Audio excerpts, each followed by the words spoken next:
Saudações rubro-negras, me chamo Lucas Casais, tô começando esse canal aqui para falar um pouco de Flamengo com vocês, claro, minhas opiniões, notícias do mundo aí da bola, notícias do Flamengo principalmente, e vamos repercutir tudo o que aconteceu aí nesse vídeo sobre o Gabigol, o caso Gabigol, que na quinta-feira, um dia depois de a gente vencer, né, o Bolívar pela Libertadores, uma vitória importantíssima e que era precisa, o Gabriel vai lá e a foto vaza intencionalmente ou não, a foto vaza dele com a camisa do Corinthians dentro de casa.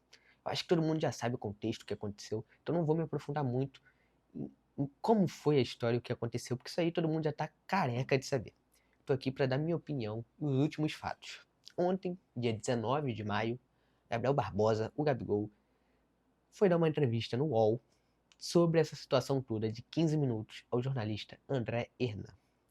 Ele tinha uma entrevista marcada, segundo a Léo Dias, com o Fantástico da Globo, e cancelou de última hora. E ali já entra a minha primeira opinião. Não tem problema.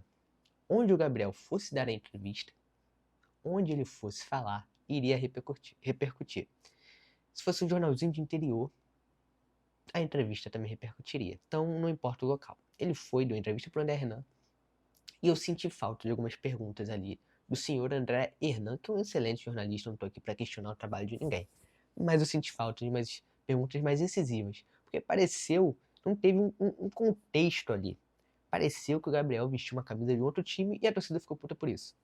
Pareceu, e é o que muita gente também acha, mas não foi o que aconteceu. O Gabriel Barbosa, ele já teve uma sondagem do Corinthians no final do último ano, não lembro qual foi o jornalista que deu esse furo, mas ele teve algumas sondagens do Corinthians que não foram para frente, não vingaram, mas daqui a 2 semanas o Gabriel pode assinar um pré-contrato. Um dos times mais falados é o Corinthians. O Gabriel tem uma questão de renovação com o Flamengo também, que está aí pendente, e o contrato dele se encerra no final do ano. Então tem toda uma história aí por trás, todo um contexto que eu senti falta nessa entrevista com o André Hernan. Tanto que ele foi em dezembro no podcast do Podpah, que é do corintiano Igão, e também ficou nessas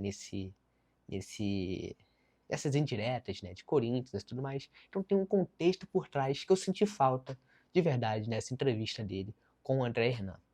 Então, faltou ali, na minha opinião, todo respeito à carreira e à história do André Hernan, mas eu achei que faltou ele ser um pouco mais incisivo nessas perguntas ao Gabigol. Dito isso, o Gabigol se desculpou, falou por quê, 15 minutos ali se desculpando, dizendo por quê, que ama o Flamengo e tudo mais. Então, beleza, pra mim era o que precisava ser feito, que ele demorou, inclusive, a fazer. Ele teve os motivos dele, mas ele demorou a vir e pedir desculpa pra torcida sobre esse episódio. Feito isso, o que a gente encontra nesse cenário agora pro Gabigol no Flamengo?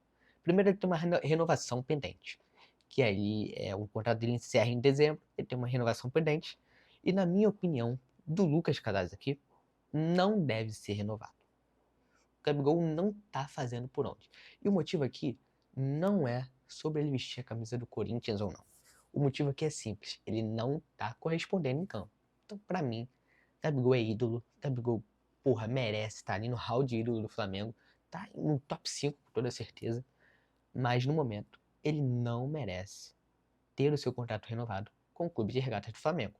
Bom, pelo futebol que ele tá apresentando. Segundo, ele vai ter uma resistência grande ali, não só no elenco, mas também com a comissão técnica, que já não tem utilizado ele bastante, tem colocado ele no segundo tempo, e mesmo assim ele não tem justificado ser titular. Tanto que não está sendo.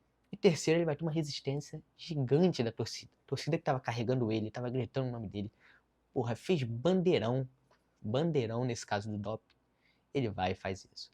Então ele vai ter uma resistência enorme com o elenco, com comissão técnica, com torcida, e ele vai ter que dar a volta por cima, se ele ainda desejar, claro, continuar no Flamengo. Que eu também não sei se é o real interesse dele. Eu sou Lucas Casais e vou voltar com mais conteúdo sobre o Flamengo em breve. Abraços.